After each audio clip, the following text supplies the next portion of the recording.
అమరావతి, జై ఆంధ్రప్రదేశ్. మరి ఏదైతే జగన్మోహన్ రెడ్డి గారు 2 రోజుల నుంచి ఇష్టం వచ్చినట్టు మాట్లాడుతా ఉన్నారు మైండ్ పనిచేయక. అసలు ఈయన ఎల్కేజీ స్టూడెంట్ అంటే ఎల్కేజీ కాదు, 10th క్లాస్ తప్పి కాపీ కొట్టి పాస్ అయిన స్టూడెంట్ ఈయన. ఆయనకి ఏమీ అర్థం అవుద్ది హిస్టరీ.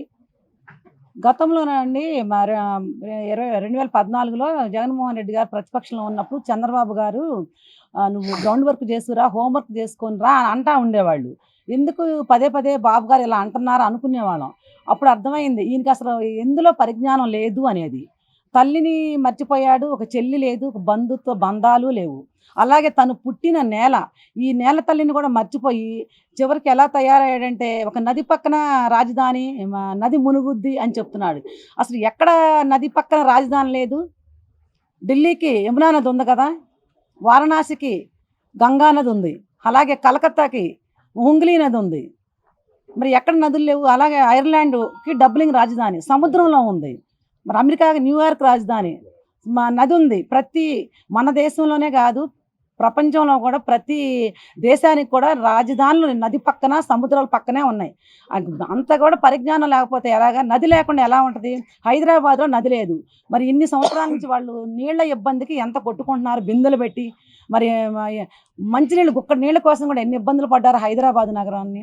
అలా ఉండకూడదని చెప్పే చంద్రబాబు గారు మరి వాస్తుపరంగా కానీ మరి జనానికి నీళ్లు అందించాలని కృష్ణానది పక్కన రాజధాని ఉంటుందని చెప్పి ఆ రోజు దాన్ని ప్లాన్ చేసి చక్కగా ఒక మహానగరంగా నిర్మించాలని ఒక గొప్ప ఆలోచన చేసి ఎవరికి ఇబ్బంది లేకుండా ఉండాలని చెప్పి చేస్తే, మరి ఈయన గారు వచ్చి మూడు రాజధానులు అన్నాడు. ఒక్కటన్నా కట్టలేదు. ఒక రాజధాని అన్నా కాదు, 3 రాజధానులు నువ్వు కట్టలేవు. కానీ కనీసం ఒక గ్రామాన్ని, ఒక లేఅవుట్ అన్నా నిర్మించి జగన్మోహన్ రెడ్డి, మేమన్నా చూసి తరిస్తాము. ఇన్నేళ్ళ నుంచి అంటున్నావు 3 అని. ఒక లేఅవుట్ వేయటం కాదు, రాదుని ఒక కుగ్రామాన్ని, ఒక చిన్న గ్రామాన్ని నిర్మించి చూడు, నీకు తెలుస్తుంది. రాజధాని నువ్వు ఎలాగో నీ జీవితంలో నువ్వు రాజధాని కట్టలేవు. నువ్వైతే ప్రతి ఊర్లో ఒక ప్యాలెస్ కట్టుకున్నావు. అట్లాగే మరి ఒక రాష్ట్రానికి ఒక రాజధాని ఉండకూడదు. ఎక్కడ కూర్చుంటే అక్కడ రాజధాని అన్నావు. అంటే ప్రతి ఊరు తిరుగుతూ ఉంటావా కుర్చీ వేసుకొని కూర్చోడానికి? ఏ ఊరికి ఆ ఊరు రాజధాని అయ్యిద్దా? అంటే ఇడులపాయలో కూర్చుంటే అది రాజధాని, పులివెందుల్లో కూర్చుంటే అది రాజధాని. మరి 3 ప్రాంతాల ప్రజల్ని నువ్వు మోసం చేసినట్టే. వైజాగ్ అన్నావు, మరి వైజాగ్ లేదు. ఇప్పుడు నువ్వు ఎక్కడ కూర్చుంటే అక్కడ అంటున్నావు కదా. కర్నూలు రాజధాని అన్నావు, మళ్ళీ అది లేదు, వాళ్ళనే మోసం చేసావు. ఇప్పుడు ఊరూరులో కూర్చుంటాను అన్నావు. ఏం మాట్లాడుతున్నావు? మైండ్ పోయిందా, చిప్పు దొబ్బిందా? అసలు అర్థం కావట్లేదు మాకు. అలాగే మరి ఇంకొకటి మాట అన్నావు, సోకాల్ రాజధాని అని. అమరావతి అనే పదం నీకు ఇష్టం లేనప్పుడు, ఆ రోజు నువ్వు ప్రతిపక్షంలో ఉన్నప్పుడు ఏం మాట్లాడావు? నాకు ఇష్టమే, పెద్ద రాష్ట్రానికి రాజధాని పెద్దగా ఉండాలి, చిన్న రాజధానిగా ఉండకూడదని చెప్పావు. అలాగే నువ్వు ఇంకోటి 500 ఎకరాల విధానసభ ఉండాలన్నావు. 100 పార్కులు నిర్మిస్తానన్నావు.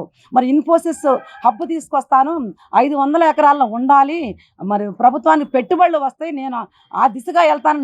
నువ్వు చెప్పిన మాటలు ఇవన్నీ మీ మీడియా మిత్రులకి రికార్డ్ అంతా ఉండే ఉంటుంది. మరి చివరికి అది ఏమైంది? మర్చిపోయావు. నిన్నటి రోజు నువ్వు మర్చిపోతున్నావు, ఈ రోజు గుర్తుంటుంది, మళ్ళీ రేపు ఏంటనేది నీకు తెలియదు. ఇలా మర్చిపోతాం, మాట్లాడుతూనే ఉండవు. మాట మార్చడం, మడిని చెప్పడం నీకు అలవాటు అయిపోయింది. నువ్వు అధికారంలోకి రావటం కోసం ఆ రోజు ప్రగల్భాలు పలికావు, ప్రగల్భాలు పలికావు. మళ్ళీ వచ్చిన తర్వాత 3తో మొదలు పెట్టావు. 5 సంవత్సరాలు కాలయాపన చేసావు. గతంలో కట్టిన బిల్డింగ్లకి, చెట్టులకి, పుట్టలకి రంగులు వేసుకున్నావు. ఇంకో మాట కూడా అన్నావు, రోడ్డులు లేవు, కరెంట్ లేదు అన్నావు. ఇక్కడ అసలు వేసిన రోడ్డులు నువ్వే తవ్వుకుపోయావు కదా. కరెంట్ ఎక్కడ నీ కళ్ళకి కనిపించట్లేదా? తాడేపల్లి నీకు కరెంట్ లేదా? మరి 5 ఏళ్ళు పరదాలు ముఖ్యమంత్రిలాగా పరదాలు కట్టుకొని వచ్చావు. ఒక్కడ గుర్తుపెట్టుకో, కృష్ణానది పక్కన ఈరోజు రాజధాని కాదు, వేల సంవత్సరాల క్రితమే ఇది రాణి రుద్రమదేవి శాతవాహనులు పరిపాలన చేసిన భూమి, పుణ్యభూమి ఇది. అలాంటి భూమి ఆ రోజులోనే రాజధాని. మరి ఆ రోజే మునగలేదు కదా. ఇప్పుడు మేము ఇచ్చిన 34,000 ఎకరాలు మాకు ఇప్పుడు మేము సంపాదించుకున్న ఆస్తులు కాదు, మా పూర్వీకులు వేల సంవత్సరాలు, వందల సంవత్సరాలు వారసత్వ సంపద ఇది. ప్రతి ఒక్క ఎకరం, అరెకరం, 100 ఎకరాలు ఏదైనా సరే అలాంటి భూమిని త్యాగం చేశారనమాట. వేల సంవత్సరాల రాజధాని ఇది. అంతేగాని ఇప్పుడు కొత్తగా ఇది రాజధాని కాదు. నువ్వు అది చరిత్ర తెలుసుకొని మాట్లాడాలి. ఒక్కసారి గ్రౌండ్ వర్క్ చేసుకురా. బాబు గారు అంటే ఒక గ్రౌండ్ వర్క్ చేసుకొని వచ్చి మాట్లాడుతూ ఉండాలి ఏదైనా కానీ. ఈ సకల జనుల శాఖ మంత్రి గారు, ఈ సజ్జల రామకృష్ణ గారు ఉంటాడు, ఈయన మాట్లాడటం, ఆయన వచ్చేమో సరి చేయటం, అలా కాదు ఎలా కాదు అలా అని చెప్పి. ఈయన ఒక ఛానల్కి మేనేజర్. అలాంటిది ఈయన 5 ఏళ్ళ నుంచి ఏదో మంత్రి పోస్ట్ ఇచ్చినట్టున్నారే, దానికి ఈయన ముఖ్యమంత్రిలాగా ఫీల్ అయిపోతూ ఉంటాడు. అసలు రాజధాని జోలి మీకెందుకు? ప్రతిపక్ష హోదా లేని మీకు రాజధాని గురించి మాట్లాడే హక్కు, నైతిక హక్కు నీకు లేనే లేదు జగన్మోహన్ రెడ్డి. నువ్వు అసలు మాట్లాడక ఏదైనా కానీ. నువ్వు అసెంబ్లీకి రావు. నీకు ఇంకెలా తెలుస్తుంది? నువ్వేమైనా రాజధాని చూసావా? ఇప్పుడు కళ్ళతో చూసావా నువ్వు? పరదాలుగా కట్టుకొని వెళ్ళినాడికి నీకేం కనిపించింది రాజధాని ఎలా ఉందనేది? ఇప్పుడు నీకు కనిపించట్లేదా? నువ్వు వచ్చిన ఒక సంవత్సరం 4 ఏళ్లలో నువ్వు కనీసం తట్ట మట్టి వేయలేదు. ఒక సంవత్సరం కాదు, 4 ఏళ్లలో.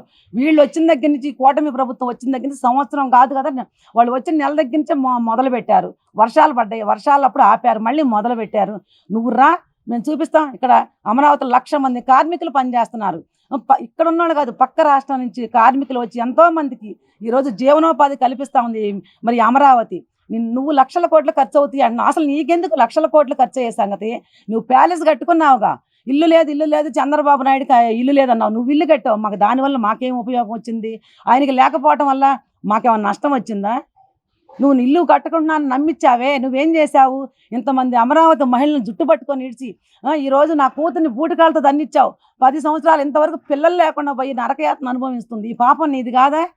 మరి మహిళా సాధికారత అన్నావు, ఏ మహిళకి నువ్వు రక్షణ కల్పించావు? మరి ఇంతమంది మహిళలు రోడ్ల మీద పడి ఉద్యమాలు చేస్తుంటే ఏనాడన్నా అసలు రండి చర్చలు కానీ నువ్వు పిలిచావా? ఎప్పుడన్నా వచ్చి మాట్లాడావా ఏదైనా కానీ? మరి ఇక్కడ అంతా ఈ సీటు కూడా నీకే ఇచ్చారే, ఆ కృతజ్ఞత అన్నా నీకుందా? అసలు అమరావతి సీటు కూడా నీకే వచ్చింది, ఆ కృతజ్ఞత ఏమన్నా ఉందా? నువ్వు ఇక్కడ అమరావతిలో కాదు కానీ బయట ఎక్కడైనా కానీ 1 ఎకరం భూమి తీసుకొని దానిలో ఒక గ్రామాన్ని నిర్మించు. గ్రామాన్ని నిర్మించితే ఈ అమరావతి అంతా నీ పక్కనే ఉంటుంది. అది గుర్తుపెట్టుకో. 1 గ్రామాన్ని నిర్మించు. నీకు అది కూడా చేత కాదు. ఏం మాట్లాడతావు? రోజుకోటి ఏదో ఒకటి అప్పుడప్పుడు మన కలుగులో ఎలకలాగా బయటకు వచ్చి ఏదో ఒకటి మాట్లాడటం, ఒక కంటెంట్ ఇవ్వటం, దాని మీద ఈ ప్రెస్ మీట్లు పెట్టి మేము వెళ్తాము. మాకేం అలసట్లేదు. నువ్వు నేర్పిన విద్యే నువ్వు బయటకే తీసుకొచ్చావు. అమరావతి మహిళలు మేమంత బంధు బయటికి రాలా. నువ్వు నేర్పి ఉద్యమాల బాట పట్టించింది నువ్వే. రాటు తేలిపోయి ఉన్నావు. కేసుల్లో కానీ, పోరాటాల్లో కానీ, రోడ్లెక్కడంలో కానీ, ఏదైనా ఎనీ టైం ఓకే, మాకు ఇబ్బంది ఏమీ లేదు. నిన్ను మాత్రం ఇలాగే మాట్లాడుతుంటే ఈ మొన్నెట్టగా రాష్ట్రం అంతా తిరిగి నిన్ను ఎలా ఓడించాము, ఈసారి ఆ 11 కాదు కదా, నీ పులివెందుల్లోనే నీ సీటు కూడా నీకు రాకుండా చేస్తాం. అది గుర్తుపెట్టుకో జగన్మోహన్ రెడ్డి.